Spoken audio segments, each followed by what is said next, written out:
தன்னுடைய குழந்தையுடைய படிப்புக்கு. அப்ப அப்பா சொல்லுவாரு, ஏங்க இன்னைக்கு நம்ம பையனை காலேஜில் சேர்க்கணும், நம்ம கிட்ட பணம் இல்லை, எப்படிங்க ஃபீஸ் கட்டுறது அப்படின்னும் எதுவுமே கையில இல்லாம இருந்தாலும் அந்த மனைவி கிட்டையும் அந்த குழந்தைகிட்ட சொல்லுவாரு, பாத்தீங்களா பாத்துக்கலாம்மா, நீங்க எல்லாம் ரெடி பண்ணுங்க, நான் வந்துடுறேன். கேட்காதவங்கிட்ட கடன் வாங்கி, வாங்காதவங்கிட்ட கடன் வாங்கி கொண்டு வந்து எப்படி பணம் கொண்டு வந்தாலும் கூட அந்த தாய்க்கு தெரியாது, மகளுக்கு தெரியாது. கொண்டு வந்து கொடுத்துட்டு அந்த சந்தோஷம் மட்டும் அந்த விழிகள்ல காமிப்பாரு பாத்தீங்களா, அந்த இடத்துல தந்தை இருக்காருங்க.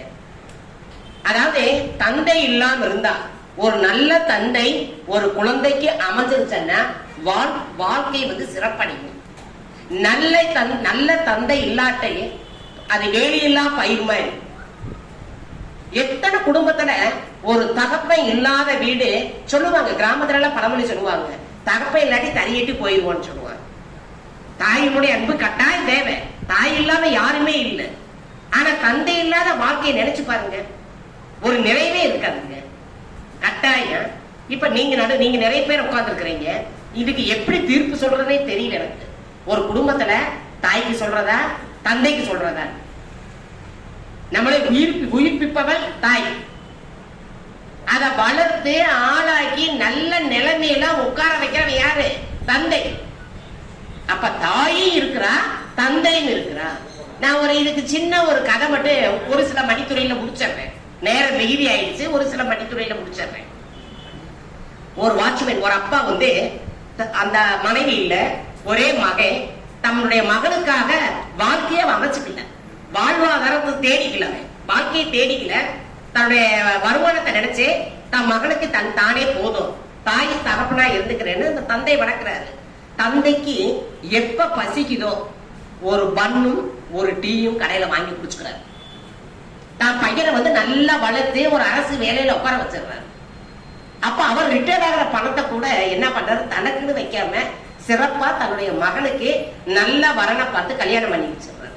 வச்ச உடனே அந்த மகன் இல்ல, அந்த மருமகன்றவ தாய் வாரிசு தானே, தாய் வழியில வர்றவ தானே மருமகளும். அப்ப அந்த பெண் என்ன சொல்றா, உங்க அப்பாவுக்கு நான் சாப்பாடு ஆக முடியாது, நீயும் ஐடில கேண்டீன்ல சாப்பிடுற, நானும் சாப்பிடுறேன், உங்க அப்பாக்காக சாப்பிட செய்ய முடியாது அப்படின்னு அந்த ரூமுக்குள்ள இருந்து வர்ற வார்த்தையை கேட்டு அந்த அப்பா என்ன பண்ணுவாரு, பிட்டு இட்ல வாயில வச்சவரு அப்படியே போயிடுறாரு. அந்த இடத்துல பெண்ணா இருந்தா நம்மளுக்கு கோபம் வந்துடும். ஒரு தாயா இருந்தா தன்னுடைய மகன், நான் வளர்த்த என்னுடைய உதிரம், நீ எப்படி பேசலாம் அப்படின்னு முன்கோபத்துல பேசுவோம். அந்த தந்தை என்னது நிதானமா தன்னுடைய மகனுடைய வாழ்க்கை கிடக்கூடாது, அவன் சந்தோஷமா இருக்கட்டும் அப்படின்னு அந்த தந்தை பழையபடி இங்கேயோ ஒரு அப்பார்ட்மெண்ட்ல வேலைக்கு செஞ்சாரு. அப்ப அந்த அப்பா அதே பண்ணு அதே டீ மதிய நேரத்துல தொட்டு சாப்பிட்டு இருக்கிறப்ப ஒரு குழந்தை ஓடி வந்து, ஏன் தாத்தா என்ன சாப்பிடுறீங்க, பண்ணு சாப்பிடுறோமா, உனக்கு வேணுமான்னு அந்த குழந்தை கேட்கிறப்ப அவர் என்ன சொல்லிடுற, அந்த குழந்தை சொல்லும், எனக்கு வேண்டாம் சார், எங்க தாத்தா எங்க வீட்டுல இட்லி தோசை பூரி எல்லாம் இருக்குது, எனக்கு இதெல்லாம் நான் சாப்பிட்டு பழக்கமே இல்லை அப்படின்னு, நீ எதுக்கு சாப்பிடுற, இந்த பண்ணை எதுக்கு சாப்பிடுறன்னு குழந்தை கேக்குது அறியாம. அப்ப அவர் சொல்லுவாரு, ஏமா உனக்கு பசிச்சாதானே நீ தோசை சாப்பிடுற, இட்லி சாப்பிடுற, அதே மாதிரி எனக்கு எப்ப பசிக்குதோ அப்ப நான் அந்த டீல பண்ண போட்டு சாப்பிட்டுக்குவேமா, இது ஏன் சாப்பாடு அதுவும் சாப்பாடு அப்படின்னு சொன்னோடனே அந்த குழந்தை வேற யாருமே இல்ல, இவரோட பேத்தி. அந்த குழந்தை யாரு, இவரோட பேத்தி. ஒரு நாள் அவங்க அப்பா கிட்ட உட்காந்து, நம்ம அப்பார்ட்மெண்ட்ஸ் புதுசா ஒரு வாட்ச்மேன் வந்திருக்கிறாரு, அவருக்கு வந்து சாப்பாடே சாப்பிட மாட்டாருப்பா, சாப்பாடே எனக்கு இல்ல, எப்பயுமே பண்ணை தொட்டுதான் சாப்பிடுவாரு. அந்த மகன் வந்து கதறுவான், அப்பா நீங்க எங்க போனீங்க, எங்க இருந்தீங்கன்னு எனக்கு தெரியாது, இப்பயாவது வந்துருங்க, வாங்கப்பா நான் உங்க கூட இருக்கிறேன் அப்படின்னு. அப்பா சொல்லுவாரு, மகனே தந்தையோட கடமை என்னன்னு தெரியுமா, தன்னுடைய மகன் நல்லா இருக்கும். இன்னைக்கு நீ என்னை கூப்பிட்டு போய் ஒரு வாரி சாப்பாட்டுக்காக நீ வீட்டுக்குள்ள உட்கார வச்சுட்டே, உன்னுடைய வாழ்க்கை கெட்டுருமாப்பா. நான் வந்து என்னுடைய தந்தை என்ற கடமையை நான் நல்லா செஞ்சுட்டேன், என்னுடைய தந்தை என்ற கடமை என்ன பண்ணிட்டேன், நான் நல்லா செஞ்சுட்டேன். நீ என்ன பண்ணு, உன்னுடைய குழந்தைய தந்தைக்கு என்ன கடமை இருக்கோ அதை செய்ய அப்படின்னு யார் சொல்லிடுறாங்க, அந்த அப்பா சொல்றாரு. அப்ப அப்பாவுடைய ஒரு தன்மையை பாருங்க, கடமையை பாருங்க, கடமை உணர்ச்சியை பாருங்க. அந்த இடத்துல இருந்தா நம்ம ஒரு தாயா இருந்தா நிதானத்தை இழந்துருவோம். தான் மகன் இருக்கிறப்ப நம்ம இப்படி இருக்கணுமா, அது நம்ம மகன் தானே அப்படின்னு நினைப்போம் இல்லைங்களா. இன்னொரு இது எடுத்துக்கலாம். இந்த பக்கம் தாயை பாக்குறப்ப நம்ம ஒரு பொண்ணை ஒரு நல்ல இடத்துல கல்யாணம் பண்ணி கொடுத்துருக்கிறோம். அந்த கல்யாணம் பண்ணி கொடுத்த இடத்துல ஒரு பிரச்சனை வந்துருச்சுன்னு வச்சுக்காங்க, உடனே போன் போடுவான்.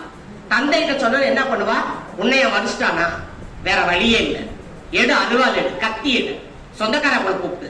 இது யாரு சொல்லுவான், அப்பா கோபத்துல பேசுறாரு. அப்ப அம்மா போன் வாங்கி சொல்லுவான். என்ன சொல்லுவா, ஏமா நான் வாழாத வாழ்க்கைய நான் வாழல, எடுத்தோம் கவுத்தோம் இருக்கக்கூடாது. எதனால அடிச்சாரு உன்னைய, காலையில அடிச்ச வர்ற கோபம் சாயந்தரம் நம்மளுக்கு தீர்ந்துருமா, உங்க அப்பா கூட நான் வாழலையா, உங்க அப்பா கூட நான் இல்லையா, இதுக்காக அப்பா வீட்டுக்கு நீ வருவியா அப்படின்னு சொல்றது யாரு, தாய் சொல்லுவா. அப்ப பிள்ளைகளின் முன்னேற்றத்திற்கு காரணமா இருக்குது யார் இருக்கிறாங்க, தாயும் தேவை தந்தையும் தேவை. இந்த பட்டிமன்றத்துல குழந்தைகளுடைய வளர்ச்சிக்கு முழு காரணம் இருப்பவர் பெற்றோர்களே. தாயும் தந்தை சேர்ந்துதான் பெற்றோர். அனைவரும் கேட்க அனைவருக்கும் எங்கள் பட்டிமன்றத்தின் சார்பாக மனமார்ந்த நன்றிகளை தெரிவித்துக் கொள்கிறேன்.